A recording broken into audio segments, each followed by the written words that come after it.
어쨌든 내가 우위라는 생각이 있으면 내 말을 따라야지 라고 무시하기 쉽습니다. 근데 그럼 무시당할 땐 어떻게 해야 돼요? 똑같이 욕해야죠.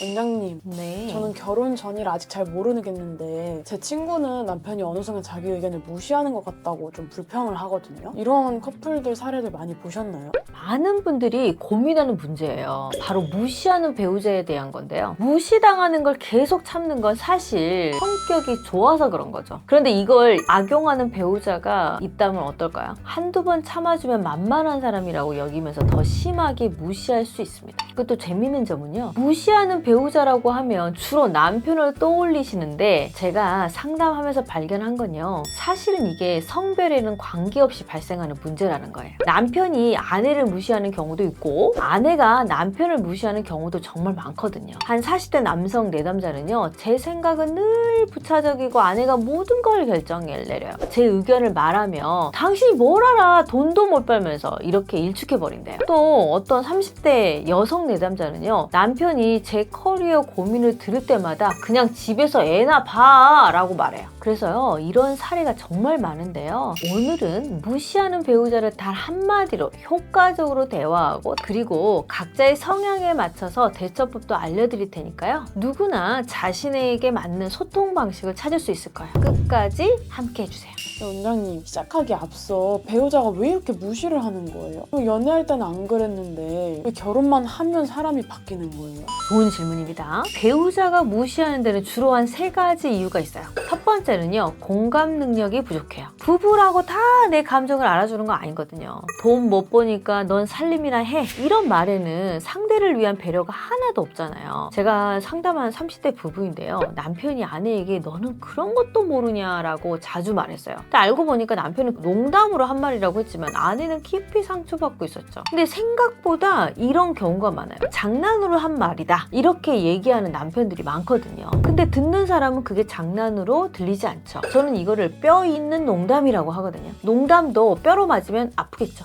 결국에는 이걸 그대로 놔두게 되면 배우자는 무시받는 느낌을 지울 수가 없죠. 두 번째는요. 자존감이 낮은 경우예요. 자기가 열등감을 갖고 있는 분일수록 배우자를 더 깎아내리는 우월감을 느끼려고 해요. 너는 이것도 못해? 라고 비난하면 상대방이 좀 위축되면서 본인은 잘난 것 같은 착각을 합니다. 실제 사례 중에서도요. 남편이 직장에서 인정을 받지 못하는 스트레스를 아내에게 푸는 경우가 있었어요. 그러면서 넌 이것도 못하냐? 라고 무시했던 사례가 있거든요. 또 반대로는 이 아내가 주변의 엄마들과 이야기를 나누면서 자신의 상황이 좀 안 좋다고 느끼고 또 비교하는 마음으로 배우자에게 끊임없이 무시하는 언어들을 사용합니다. 너는 남자가 돼가지고 옆집에 누구는 뭐뭐 하는데 너는 이것밖에 못하냐 하면서 비교하는 언어를 쓰면서 남편의 자존감을 계속 깎아내림으로써 자신의 마음을 회복하라는 심리가 작용하죠. 거기다 애 핑계까지 대버리면 다른 집은 남편이 돈도 많이 벌어오고 뭣도 잘하고 뭣도 해가지고 애들도 이것도 보내고 저것도 보내고 우리는 그걸 할 수 없다. 이러면서 모든 문제를 남편에게 탓을 돌리는 거죠. 이렇게 남편을 깎아내리고 남편의 자존감을 깎아내면서 자신의 마음을 회복하려는 에너지가 높아지죠. 세 번째는요. 힘의 불균형이에요. 경제력이든 가부장적 문화든 어쨌든 내가 우위라는 생각이 있으면 내 말을 따라야지 라고 무시하기 쉽습니다. 한 내담자는요. 자신이 가계 수입의 80%를 담당한다는 이유로 모든 결정권을 독점하고 배우자의 의견을 무시했어요. 이런 힘의 불균형은 건강한 부부관계를 해치는 주요 원인이 되죠. 그래도 실제 돈 많은 남편하고 결혼을 하면 굉장히 행복하고 편안하게 살아갈 거라고 생각하지만 막상 그런 사람과 결혼을 하잖아요. 그럼 일상의 모든 것들을 네가 할 줄 아는 게 뭐냐? 네가 나 만나서 그래도 명품이나 하나 가지고 있지. 너는 나 아니었으면 정말 거지로 살 건데 나 덕분에 이렇게 산다. 이러면서 끊임없이 자기를 높이 만들고 배우자를 깎아내리는 경우가 많습니다. 이거 왜 그럴까요? 이 경제력이 한쪽에 완전히 쏠려 있고 이 남편은 경제력이 대부분의 삶을 차지한다고 생각하는 거예요. 근데 그럼 무시당할 땐 어떻게 해야 돼요? 똑같이 욕할 순 없잖아요. 똑같이 욕해야죠. 실제로 대인관계에서는 중요한 공식이 있어요. 나 존중, 너 존중, 나 무시, 너 개무시 이런 말이 있죠. 원래 이건 직장, 친구 관계에서 많이 쓰는 말인데 부부 관계에서도 적용이 돼요. 배우자가 나를 무시한다. 그럼 나도 계속 존중할 필요가 없다는 얘기죠. 다만 그럼 똑같이 무시해버릴까? 라기보다는 적절하게 대처를 해서 내 감정을 지키고 상대에게도 깨닫게 하는 전략이 필요합니다. 부부 사례 중에요. 남편이 아내의 말을 계속 무시하고 중간에 끊는 경우가 있었어요. 아내는 처음에는 좀 참았는데 결국은 같은 방식으로 대응하기 시작했죠. 그러자 남편이 왜 내 말을 무시해? 하고 화를 냈어요. 그때 아내가 당신이 평소에 내 말을 어떻게 대하는지 느껴보라고 똑같이 했어 라고 말했더니 남편이 자신의 행동을 조금 깨닫게 되었다고 하더라고요. 하지만 무작정 똑같이 무시하는 것보다는 더 효과적인 방법이 있어요. 상대가 무시할 때 우리는 보통 두 가지 극단적인 방법을 보이거든요. 하나는 참고 또 참다가 폭발하고 또 다른 하나는 계속 굴복하는 거예요. 어느 쪽도 건강한 해결책이 아니에요. 그래서 이제부터 무시당할 때 효과적으로 대응하는 3가지 핵심 대처법을 알려드릴게요. 첫 번째는요. 거리두기예요. 무리해서 대응하지 말고 물리적, 심리적 거리를 두는 거예요. 계속 무시를 당하면 일단 잠시 대화를 중단하거나 다른 방으로 간다든지 지금 이 상태로 논쟁만 될 것 같아요. 잠시 생각을 정리하고 다시 얘기합시다 라고 말을 하세요. 배우자가 당신을 함부로 대하는 걸 깨닫게 하는 것이 첫 단계입니다. 제 수강생 중에 남편이 자신의 의견을 무시할 때마다 지금은 이야기하기 적절한 때가 아닌 것 같아요. 조금 진정되면 다시 얘기해요 라고 말하고 잠시 자리를 피해요. 처음에는 남편이 막 화를 냈지만 이것이 반복되자 점차 아내의 말에 귀 기울이기 시작했어요. 두 번째는요. 침착한 무반응이에요. 상대가 막말, 하대를 할 때 즉시 감정적으로 소리를 지르면 별것도 아닌데 화내냐고 역공을 당해요. 차라리 한 3초간 상대를 지켜보세요. 그리고 조용히 자리를 피하거나 그 말 내가 좀 기분이 나쁘긴 하네요. 이 정도로 짧게 말하고 대화를 멈추세요. 원장님 그게 더 무서울 것 같아요. 맞아요. 원래 이게 더 무서운 거예요. 실제로 제 수강생의 남편은요. 너는 왜 이렇게 답답하니? 라고 했을 때 약간 잠시 침묵을 하고 남편을 좀 바라본 후에 나 그 말이 상처가 돼 라고만 말하고 방을 나갔어요. 나중에 남편이 와서 먼저 사과를 했다고 하더라고요. 이렇게 감정적으로 대응하지 말고요. 침착하게 반응을 하면 상대방이 자신의 행동을 되돌아볼 수 있게 만들 수 있어요. 세 번째는요. 한마디로 지금 그 말이 나를 깎아내리는 거냐고 물어보는 거예요. 만약 무시가 반복된다고 느껴지잖아요. 그러면 차분하게 여보 내가 잘못 들었나? 지금 하는 말이 내가 무능하다고 말하는 거야? 라고 되물으세요. 상대방이 좀 당황하고 다시는 그렇게 함부로 말하기가 조금씩 어려워지기 시작해요. 저희 내담자의 경우는 남편이 넌 이런 것도 못하니? 라고 했을 때 지금 날 무능하다고 말하는 거예요? 라고 물었더니 아니 나 좀 갑자기 욱해서 그런 거지 그런 거 아니야 막 이렇게 당황하더래요. 이런 질문은 상대방이 자신의 말이 어떻게 들리는지 인식하게 만드는 효과가 있어요. 저도 남자친구랑 싸우거나 그럴 때 오히려 차분하게 대응하면은 빨리 싸움이 끝나더라고요. 근데 원장님 사람마다 성격이 다 다르잖아요. 네네. 알려주신 방법이 효과적인 건 맞지만 모든 사람들한테 적절하게 효과가 있을까요? 지금 소개한 대처법은요 기본으로 공통적인 거지만은 장형, 마음형, 머리형에 따라서 미묘하게 다를 수 있거든요. 내가 어느 쪽인지 궁금하죠? 네. 고정 댓글에 남겨놓을 테니까 한번 검사를 받아보세요. 먼저 정리를 해주면요. 장형은요. 행동이 빠르고 원칙을 중요하게 여긴다면 장형일 확률이 높고요. 관계와 정서적 교류를 중요한다면 마음형, 논리와 이성을 중요한다면 머리형일 가능성이 높아요. 정확한 진단을 위해서는요. 고정 댓글에 테스트 링크를 통해서요. 자신의 유형을 검사해보는 게 좋은 방법이에요. 물론 머리형, 장형, 마음형으로만 나눌 수는 없어요. 사람에게는 2가지, 3가지 정도 섞여 있거든요. 장형과 마음형이 섞일 수도 있고 장형과 머리형이 섞일 수도 있고요. 머리형과 마음형이 섞여 있을 수 있습니다. 그래서 이 2가지 정도가 자신의 것이라는 것을 인지하시면 좋겠습니다. 활화산과 소금산 유형부터 살펴볼게요. 장형은 행동이 빠르고요. 자신의 감정을 빨리 표현하고 원칙을 중요하게 생각해요.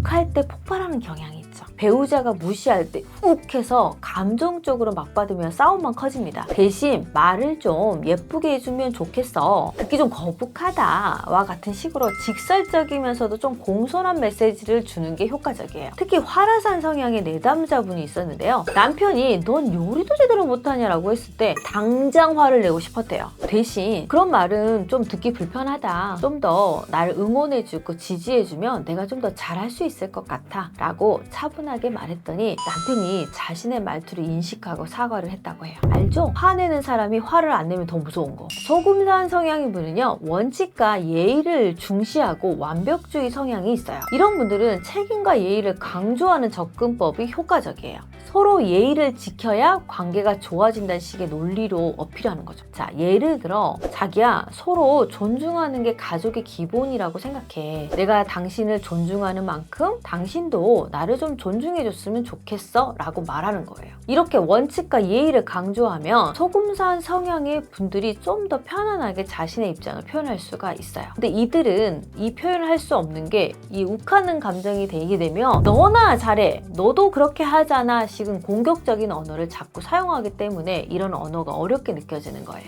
자, 다음은 마음형, 즉 사막, 호수, 지중해 유형을 살펴볼게요. 마음형은 감정 교류와 사랑받기를 원하며 상처를 더 크게 받는 경향이 있어요. 무시당해도 자기 탓만 하다가 우울해질 수 있으니까 당신 말을 듣고 상처받았어, 난 사랑받고 존중받고 싶어라고 부드럽게 표현하세요. 혼자 끙끙 앓지 말고 친구, 가족, 전문가에게 곧바로 털어놓는 것도 중요합니다. 호수 성향의 내담자는요, 남편의 무시하는 말을 오랫동안 상처받았지만 표현하지 못했어요. 결국 심한 우울감을 느끼게 됐죠. 제가 권해드린 대로 당신이 그렇게 말할 때마다 내 마음이 많이 아파, 나는 당신에게 존중받고 싶어 라고 솔직하게 감정을 표현하기 시작했더니 점차 관계가 개선되기 시작했죠. 사막 성향의 분들은요, 부지런하고 실용적인 것을 중시하며 정서 교류가 적죠. 이런 분들은요, 겉으로는 담담하게 대응하지만 속으로는 크게 상처받을 수 있어요. 감정을 표현하는 연습이 특히 중요합니다. 지중해 성향은요, 헌실적이지만 경계 설정이 약한 분이에요. 이런 분들은 배우자의 모든 요구를 들어주려고 하고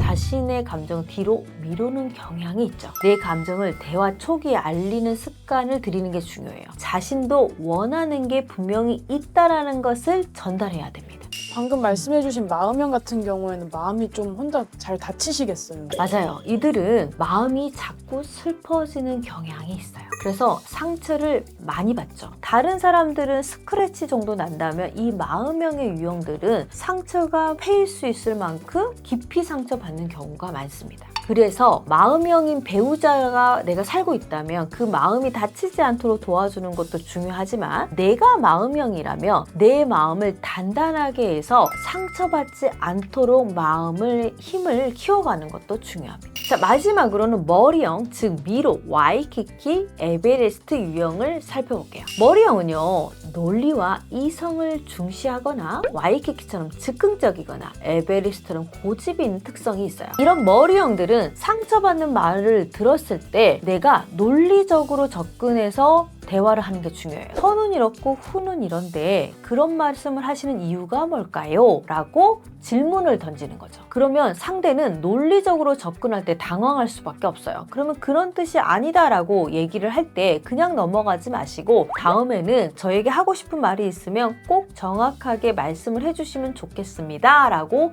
전달하는 게 굉장히 중요해요. 왜냐하면 머리형들은 이 말을 들었을 때 혼자 생각하고 혼자 판단해서 결과를 지어버리는 경우가 있어요. 그래서 극단적으로 인간관계를 끝내버리려고 하거나 배우자의 관계에서도 마음의 심리적 거리, 물리적 거리를 멀리 두려고만 하는 경향이 강하죠. 하지만 소통의 능력을 늘리기 위해서는 내 감정을 정확하게 표현하는 것들을 연습할 필요가 있습니다. 세부적으로 보면요, 미로 성향의 내담자는요, 배우자의 말에 많은 생각을 하게 되기 때문에 그 순간에 답을 찾거나 하거나 답을 주려고 하지 마시고 나 좀 생각해 볼 시간이 필요해 라고 먼저 접근하시는 게 중요하고요. 그리고 혼자 생각을 했을 때 그걸 과하게 생각하지 않아야 돼요. 미로의 특성은 과거와 미래로 가는 경향이 있어요. 옛날에도 얘가 이런 말을 했는데 나한테 또 이런 말을 하는 것은 나랑 살고 싶지 않은 건가 까지 가는 경우들이 있죠. 그래서 과거와 미래의 대화가 아닌 현재 오늘 들은 대화만 가지고 생각을 해볼 필요가 있어요. 그래서 이해하지 못했던 문제에 대해서 다시 한번 배우자에게 얘기할 때 당신이 이렇게 얘기하니 내가 이런 걱정이 들었는데 난 좀 불안한 마음이 있으니 왜 그렇게 얘기한 건지 좀 상세하게 설명해 주면 좋겠어. 이렇게 접근하시는 게 매우 중요합니다. 자, 와이키키 성향의 분들은요, 즉흥적이고 재미를 추구하는 성향이 있어요. 이런 분들은요, 배우자의 무시를 순간적으로는 격하게 반응을 하지만 감정이 오래 지속되지 않는 경향이 있어요. 왜냐하면 즐겁고 행복하지 않은 일들은 빨리 벌어버리려는 성향을 가지고 있거든요. 그래서 즉흥적으로 극단적인 표현을 하게 되는데 이런 걸 좀 자제하고 한 템포 쉬어가는 습관이 중요해요. 그리고 배우자가 어떤 요구 조건을 얘기를 할 때 그 요구 조건을 한 번 말하면 좀 들으려고 하는 경향이 있으셔야 되는데 보편적으로 와이키키 성향들은 한 번 들은 얘기지만 내가 불편하다고 생각하면 수용하지 않는 문제가 생길 수 있어요. 그래서